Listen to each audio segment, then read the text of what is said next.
Di sela-sela kunjungan kerjanya di Bali, Menteri Kelautan dan Perikanan Republik Indonesia, Edi Prabowo, menyempatkan diri untuk mengunjungi Pantai Pandawa di Kabupaten Badung. Dalam kesempatan tersebut, pihaknya mengungkapkan keinginannya untuk membangkitkan kembali budidaya rumput laut di Desa Kutuh. Rencana tersebut mengemuka saat Menteri melakukan diskusi terbuka dengan para petani rumput laut di Pantai Pandawa.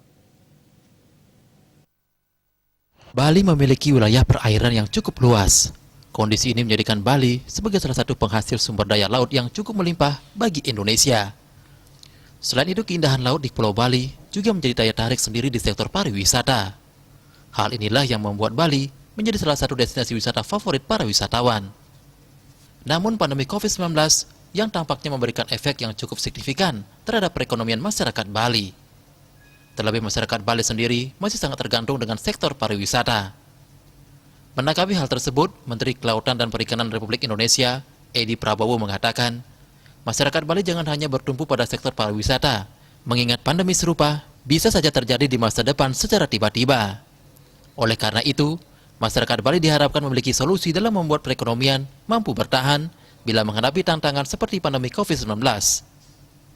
Menurut Menteri Edi, budidaya rumput laut memiliki peluang besar bagi masyarakat pesisir seperti warga di Pantai Pandawa karena bisa meningkatkan devisa negara dan menyerap tenaga kerja. Dalam budidaya rumput laut, pengerjaannya tidak memerlukan biaya yang besar, mengingat budidaya rumput laut tidak perlu disiram apalagi diberi pupuk. Selain itu, waktu panen juga cukup singkat.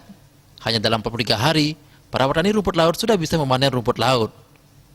Dengan potensi yang wilayah perairan yang cukup luas, Pantai Pandawa diperkirakan dapat menghasilkan 1 ton rumput laut sekali panen, bila potensi tersebut bisa digarap dengan serius. Anda lihat kan, ini adalah potensi mereka kan pariwisata. Tadi diceritakan tentang masyarakat sini dulu budidaya rumput laut, sekarang sudah tidak ada rumput laut. Nah, kami minta juga kalau bisa selain wisata, kita juga berikan kesempatan untuk rumput laut itu tidak lama, 43 hari sudah panen. Dan rumput laut nggak perlu lagi dibiayai dengan disiram, dengan dikasih pupuk, karena begitu ditaruh di laut 43 hari sudah panen. 1 hektar ukuran seperti di darat, 1 hektar itu dia bisa panen di atas 40 ton. Memang harganya dibandingkan udang jauh lebih mahal udang, tapi Anda bisa bayangkan kalau satu keluarga bisa setahun, bisa setiap bulan, tiap 43 hari panen, mungkin sekali panen 10 ton dikali 1.000 atau 500 rupiah saja untungnya, itulah pendapatan real mereka. Permintaannya masih sangat tinggi di dunia. Dengan kata lain, potensi ekonomi yang cukup besar Pantai Pandawa di industri rumput laut haruslah dibangkitkan kembali. Juru Bendesa Adat Kutuh, I. Nyoman Mesir, menyambut baik keinginan menteri tersebut. Ia mengatakan, jauh sebelum Pantai Pandawa dijadikan sebagai destinasi pariwisata, banyak anggota masyarakat sekitar yang memiliki mata pencaharian sebagai petani rumput laut.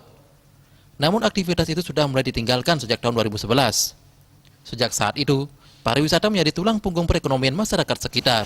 Perikanan RI pada hari ini, sore ini yang cerah membuat kami semakin berbinar-binar gitu. Seorang menteri dalam COVID ini diurut ke sini kan luar biasa.